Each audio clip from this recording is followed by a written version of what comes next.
Slow Car Repair, Slow Car Garage. Today we are doing a transmission fluid drain and refill on this 2005 Mustang GT. So first things first, you want to of course jack up the car. I got on all fours right now.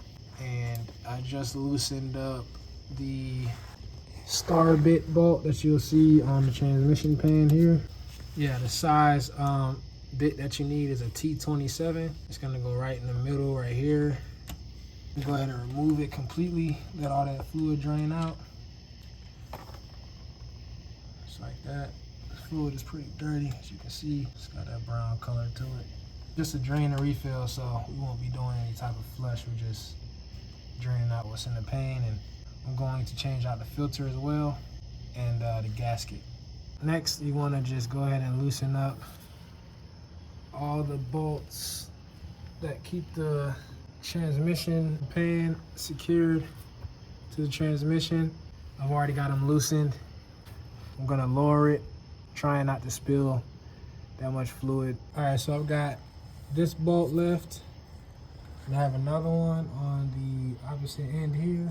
All right, so we got the pan off.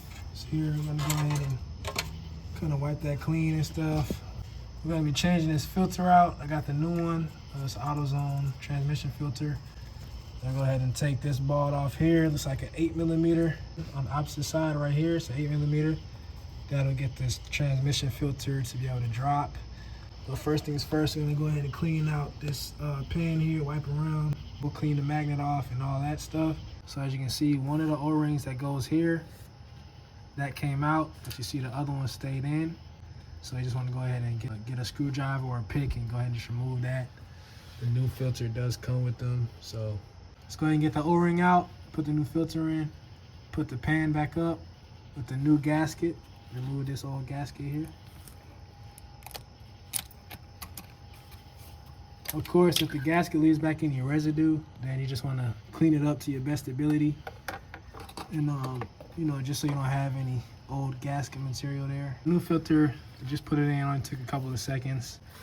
So you just want to go ahead and make sure that it's in there tight.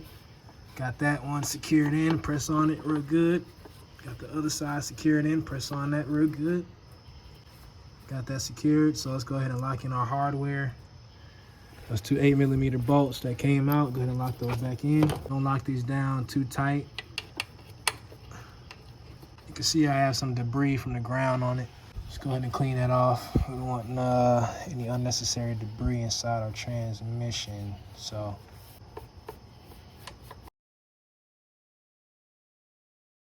all right, so we got the pan back on, our filter's in, everything's back on secure. We're gonna go ahead and set up the transfer pump so we can get the fluid pumped back into the pan. So I'm gonna show you guys what to do and what pump to get. All right, so the pump that you want to get, I got this from AutoZone. Here's the part number here. The piece that you're gonna want is this red piece here. This red piece is the piece that you're gonna need in order to repump the fluid back into the pan. All right, so this is how you're gonna want to set your pump up. This end is the end that will go inside of your container with the transmission fluid. This is how you want to set up the end of the pump that goes into the pan to start refilling. So you got the black piece that the kit comes with. You also have that red piece it comes with. You want to go ahead and put it inside of here. Flick this lever down so it can lock into place. And you fit it in here just like that. Once you got it locked in, you want to go ahead and start pumping. And if fluid does leak out, then I'm sure we can widen this up and make it a better fit in this hole. So we're gonna go ahead and get this in here, start pumping and see what we got. All right, so we got the car started.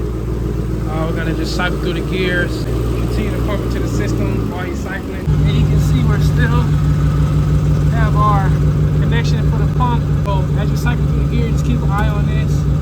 Or if you have two people